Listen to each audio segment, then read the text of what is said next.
छत्रपती संभाजीनगरमध्ये मराठवाडाच नाही तर महाराष्ट्रामधून अनेक विद्यार्थी शिक्षण घेण्यासाठी येत असतात। आपल्यासोबत काही विद्यार्थी आहेत जे इतर मागासवर्गीय प्रवर्गातील आहेत, म्हणजे ओबीसी मधील आहेत आणि ते या ठिकाणी शिक्षण घेण्यासाठी येतात आणि समाज कल्याण विभागाच्या वतीने त्यांना हॉस्टेलची व्यवस्था करण्यात येते। परंतु जेवणासाठी आणि निर्वाह भत्ता असं दोन्ही भत्ते मिळून 5100 रुपये शासनाकडून तरतूद आहे, तसा आदेश आहे, परंतु त्यांना ते दिलं जात नाही असा त्यांचा आरोप आहे। नेमकं काय प्रकरण आहे आपण त्यांच्याशी जाणून घ्या। दादा, तू कुठला आहेस आणि कुठे शिक्षण घेतोस आणि तुला जे निर्वाह भत्ता आणि म्हणजे मेससाठी असेल कशासाठी तू पूर्ण दिला जातोय का आणि किती भेटला पाहिजे, किती दिला जातोय?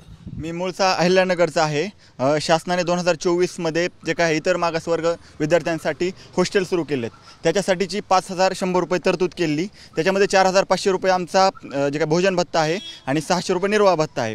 परंतु हे जे काही पैसे आहे सप्टेंबरमध्ये 24 मध्ये सुरू झाले, हे पैसे पूर्ण आमच्या खात्यावरती दिले जात नाहीत। आम्हाला फक्त 2 ते 3000 रुपये याच्यामध्ये दिले जातात। म्हणजे शासन पैसे पाठवतंय, परंतु डीबीटीनुसार आमच्या खात्यावरती हे जे काही पैसे आहेत ते आम्हाला दिले जात नाहीत। तर हॉस्टेलची जी काही हे आहे उपस्थिती आहे याच्या रोजंदारीनुसार आम्हाला पैसे दिले जातात। म्हणजे 150 रुपये रोज असं असलो तर पैसे दिले, नाहीतर आम्हाला टाळलं जातं। आणि हे जे काही आहे ओबीसी मंत्री जे आहेत आपले, तर त्यांनी विधानसभेमध्ये हा मुद्दा मांडलेला आहे की 5 तारखेच्या आतमध्ये आम्ही तुम्हाला पैसे देऊ। आणि शासनाचा जो काही शासन निर्णय आहे 2022चा त्याच्यामध्ये सुद्धा त्यांनी असं सांगितलेलं आहे की आम्ही तुम्हाला 3 महिन्याचे ॲडव्हान्स पैसे देऊ।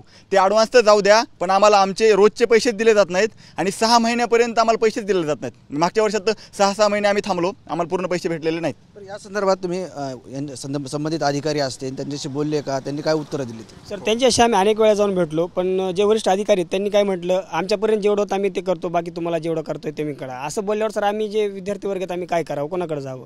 तर त्यामुळे सर आम्ही तुमच्या संपर्क साधला आणि त्यामुळे आम्ही तुम्हाला बोलवलं। सर आम्ही 1 वर्ष झालं, आमचं आता 1 वर्ष निघून गेला, जवळपास वसतिगृह चालू 1 वर्ष झालं आहे। तो 1 वर्ष आम्ही त्यांच्यासाठी झटू, तिथे जाऊन ऑफिसवर आम्ही कागदपत्र व्यवहारी केला। तरी 10 महिने आम्ही तेवढ्या गोष्टी कुठाने करून सर आमच्या अजूनही पैसे व्यवस्थित वेळेवर येत नाहीत म्हटल्यावर सर आम्ही काय करावं? शेवटचा पर्याय हा होता म्हणून आम्ही तुमच्याकडे आलो। खरं तर तुम्हाला 5100 रुपये मिळायला पाहिजेत, परंतु देतात किती आणि देताना काय सांगतात? सर, ज्या वसतिगृहाची सुरुवात झाली मागच्या वर्षी 2024-25 तेव्हा आमची अशी पहिलीच बॅच होती की आम्ही इथं वसतिगृहाला हॉस्टेलला ॲडमिशन घेतलं। तेव्हा पहिले स्टार्टिंगला ॲडमिशनच्या वेळेस सांगण्यात आलं की तुम्हाला 80% पैसे देण्यात येईल किंवा पूर्ण पैसे देण्यात येईल। तर नंतर समोरून 3 महिने तर स्टार्टिंगला पैसे आले नाही, जेव्हा आले तेव्हा रोजंदारीनं पैसे देण्यात आले। तेव्हा आम्ही वारंवार तिकडे जात गेलो आणि त्यांना विचारत गेलो की ते पैशाचं काय, तर ते म्हणे की येणार असेच आहे आणि GR वगैरे ते आम्हाला काही सांगू नका, असं डायरेक्ट सांगण्यात आलं। त्याच्यानंतर पैसे आता 6 महिन्याच्या नंतर कालावधीने देण्यात आला। आता 4500 रुपये मंथली देत आहे, पण त्यातही रोजंदारीने देत आहे। तर आमची आणि दुसरे विभाग जे आहे औरंगाबाद सोडून तिकडे पूर्णतः पैसे भेटत येत आहेत त्यांना। आणि इथले जे मंत्री आहेत ते किंवा जे संचालक आहेत ते म्हणे की इथं पैसे देणार नाही तुम्हाला। तर आमची विनंती एवढी आहे शासनाला की आमच्या विद्यार्थ्यांकडे आणि हॉस्टेलकडे थोडं लक्ष देऊन आमच्या विद्यार्थ्यांच्या भावना आणि समस्या जाणून घेऊन आम्हाला मदत करावी आणि सगळे प्रश्न सोडवावे, ही नम्र विनंती। मला सांगा, आता या हॉस्टेलमध्ये किती विद्यार्थी राहतात किंवा इतर ठिकाणी असं राहतात का? म्हणजे हॉस्टेलमध्ये पूर्ण संख्या जर बघितली आपण तर 100ची आहे, पण पूर्ण ॲडमिशन झालेले नाहीत। याच्यामध्ये जवळपास 88 काहीतरी ॲडमिशन्स आहेत, परंतु त्या विद्यार्थ्यांचे खूप म्हणजे हाल चालू आहेत सध्या।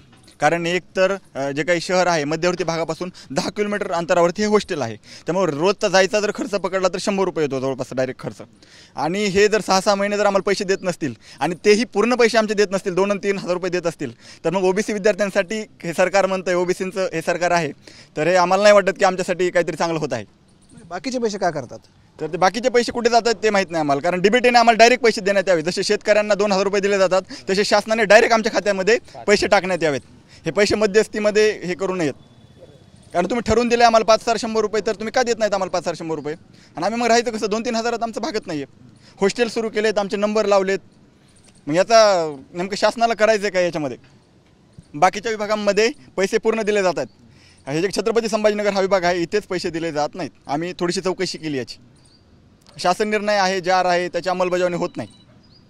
आणि सर वसतिगृह बघितलं तर 3ऱ्या आणि 4थ्या फ्लोअरला आहे। जर आमचे पालक वगैरे आले, जे की आजारी लोक असते किंवा आजोबा लोक आले, तर त्यांना सर 4था आणि 3रा आणि 4था मजला चढायला किती त्रास होता तुम्ही विचार करा। सर माझ्या पायावर गॅसची टाकी पडली होती, मला 2 दिवस चढायला अडचण झाली होती वरी। मग ते माझं म्हणणं, विद्यार्थी ग्रामीण भागातून शिकायला येतात, एक जिद्द असते की आपण शहरा ठिकाणी जावं, महाविद्यालयात ॲडमिशन घ्यावं आणि चांगलं शिक्षण घ्यावं, परंतु कुठेतरी अशा अडचणी असतात. आता यांना 5,100 रुपये मिळायला पाहिजेत, पण कुठेतरी सरकारी यंत्रणा हे पैसे त्यांना देत नाही. म्हणून त्यांची तक्रार आहे की ही सर्व पैसे आम्हाला भेटले पाहिजे. संबंधित विभागाने याकडे सध्या लक्ष देण्याची गरज आहे.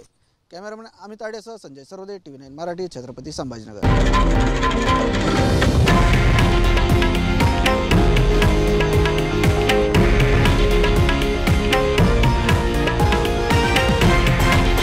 हे आहे देशातील नंबर 1 न्यूज नेटवर्क आणि आपण पाहत आहात TV9 मराठी, एकमेव.